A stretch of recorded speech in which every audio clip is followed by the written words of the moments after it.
Olá, benditos! O clima no acampamento hoje é de rebelião contra Moisés e Arão. E quem encabeça essa rebelião é o primo deles, Corá ou Coré, segundo algumas traduções. Tanto Moisés e Arão quanto Corá eram levitas, descendentes de dois filhos de Coate. Moisés e Arão eram filhos de Arão e Corá era filho de Izar. Lembrando que os coatitas eram os levitas que tinham a incumbência de carregar a mobília do tabernáculo, tá? É importante ressaltar aqui que Corá era um líder de grande influência, porque ele conseguiu o apoio direto de Datã, Abirão e On, que eram da tribo de Ruben, e de mais 250 homens de renome de outras tribos. O fato de o versículo 1 apresentar a sua genealogia também é um sinal de que ele era um homem importante. Quando existe murmuração e rebelião no meio do povo de Deus, normalmente há um motivo declarado e um motivo oculto. O motivo declarado de Corá era que Moisés e Arão estavam monopolizando as coisas e não estavam dando ao povo a oportunidade de participar das decisões. Eles queriam mais democracia. E o motivo oculto era que Corá não estava contente com o que o Senhor o havia chamado para fazer. Ele queria o sacerdócio, igual a Arão e os seus filhos. Infelizmente, Corá não atinava que o lugar mais importante é aquele que Deus escolhe para nós, o lugar que Ele preparou para ocuparmos. O mais essencial não é a posição, mas sim a fidelidade em realizar o trabalho que Deus nos deu. Quando Moisés ouviu isso, prostrou-se com seu rosto em terra diante do Senhor e orou. Depois da oração, ele teve a direção de Deus para solucionar aquele problema. Ele lançou um desafio para que Corá e os seus seguidores viessem perante o Senhor no dia seguinte para que o Senhor mostrasse quem de fato ele havia escolhido. Datã e Abirão também foram chamados, mas eles se recusaram a participar do desafio. Preferiram continuar acusando Moisés de tirá-los do Egito para que eles morressem no deserto. E a Bíblia não diz mais nada sobre o outro rebelde chamado On. Vale lembrar aqui que Moisés era um homem que tinha poder político. Ele tinha autoridade para mandar prender e até executar Corá e os seus seguidores. Mas em vez disso, ele deixou a situação para Deus resolver. No dia seguinte, pela manhã, Corá e os seus seguidores apareceram lá no tabernáculo, cada um com o seu incensário na mão, juntamente com Moisés e Arão. E aí nós podemos imaginar o clima, o silêncio que pairava sobre todo o acampamento naquele momento. Então a glória do Senhor apareceu diante de todo o povo. E Deus já chegou dizendo para Moisés se afastar porque ele iria destruir todos eles. Mas Moisés e Arão se prostraram com o rosto no chão, pedindo misericórdia pelos inocentes que não estavam envolvidos naquele ato de rebeldia. Então Deus disse que era para advertir o povo que se afastasse das tendas de Corá, Datã e Abirão. Moisés então advertiu o povo e ainda lhes disse qual seria o juízo que viria da parte de Deus sobre aqueles líderes rebeldes. A terra os engoliria vivos como prova de que eles haviam rejeitado o Senhor. E então o povo se afastou, e assim que Moisés acabou de falar, o chão se fendeu, a terra se abriu e engoliu aqueles homens perversos com as suas famílias e todos os seus bens.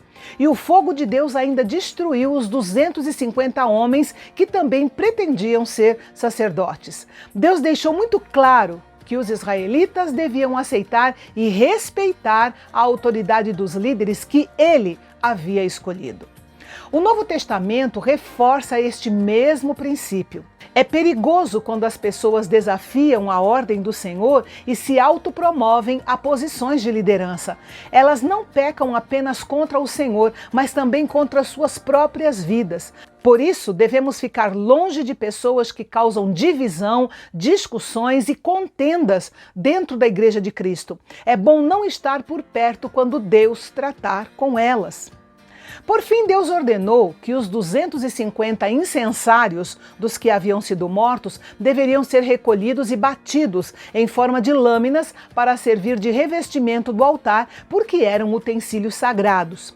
E aí você pode imaginar a cena: os sacerdotes andando entre os corpos carbonizados e a fumaça, recolhendo os 250 incensários. Nenhum podia ser perdido. Essas lâminas seriam uma lembrança permanente para o povo de que horrível coisa é cair nas mãos do Deus vivo.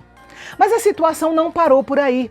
A morte dos 250 homens deveria ter inspirado temor no coração dos israelitas. Mas, em vez de clamarem a Deus suplicando perdão e misericórdia, já no dia seguinte, toda a comunidade começou a queixar-se contra Moisés e Arão de terem matado o povo do Senhor.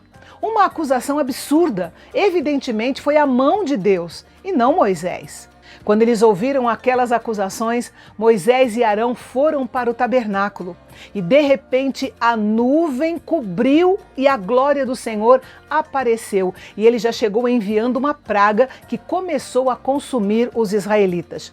Pela segunda vez, em 2 dias, Moisés e Arão se prostraram com o rosto em terra, intercedendo pelo povo. Moisés orientou Arão a pegar o seu incensário, colocar incenso e fogo tirado do altar e correr para o meio da multidão que já estava morrendo com a praga. Arão então se colocou em pé entre os mortos e os vivos, e aí então a praga cessou.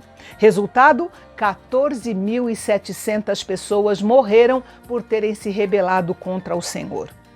Um incensário cheio de incenso em chamas foi usado para parar a praga. O incenso é uma imagem da oração na Bíblia.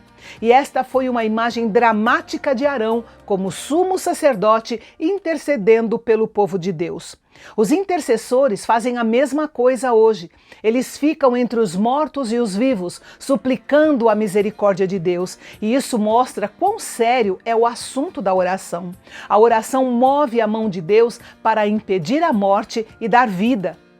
Agora, mais importante do que o trabalho do sumo sacerdote Arão é a imagem do nosso sumo sacerdote Jesus e o seu trabalho em nosso favor. Éramos pecadores, culpados, que mereciam o julgamento, mas ele orou em nosso favor. Ele se colocou entre a morte e a vida por nós, e ele é a nossa única chance de salvação, a linha divisória entre a morte e a vida.